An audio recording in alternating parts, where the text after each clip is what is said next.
Your phone is dead again and you're looking for a charger again. But scientists in South Korea have built something remarkable, a phone battery that will last for decades and maybe even longer.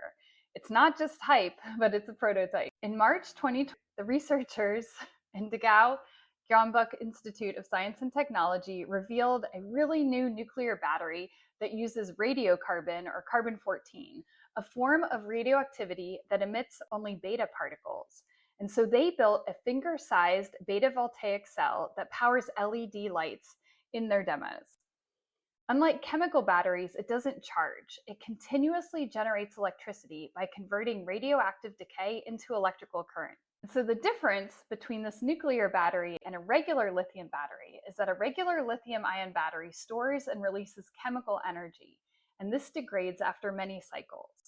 A beta-voltaic battery, on the other hand, taps into radioactive decay.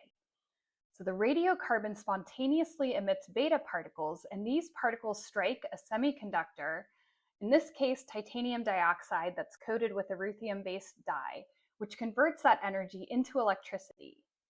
So the research team has improved the performance by using kind of like a dual site design, where the radiocarbon is placed on both the anode and the cathode, and this reduces the distance that the beta particles have to travel, while increasing effective capture.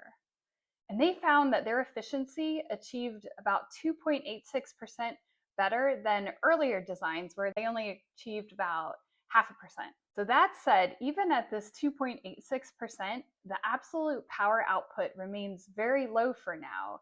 So it's sufficient to light LEDs or ultra low power electronics, but not quite yet your phone. So could this battery ever shine? There are some use cases for it. So it can be used in medical implants, such as pacemakers and sensors, where the battery replacement surgery is riskier. You could also use it in remote sensors where you have harsh or inaccessible regions, maybe in Antarctic stations or different environmental monitors. You could also use it in satellites or space probes where you need power over these extremely long duration time periods. And then you could also do it in kind of those like leave it and forget it type devices. So where you need small continuous power over a long life. And because carbon-14 is a byproduct from nuclear operations and relatively inexpensive, this fuel source is appealing. So you're probably thinking, radioactive battery decay in my device, is that even safe? And the answer is, it's kind of safer than it sounds.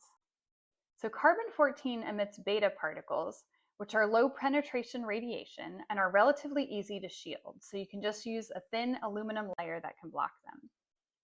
The researchers chose radiocarbon because it has fewer regulatory hurdles compared to some of the heavier radioactive isotopes, and it only produces beta emission. So the trade-off is a low power output, and so this won't run your laptop right now.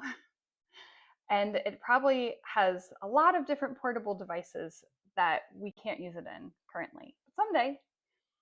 But for very long life and those really low power devices, it can be transformative. So keep in mind, this is probably 5 to 10 years away from commercial deployment, but it's kind of cool that it's being worked on right now.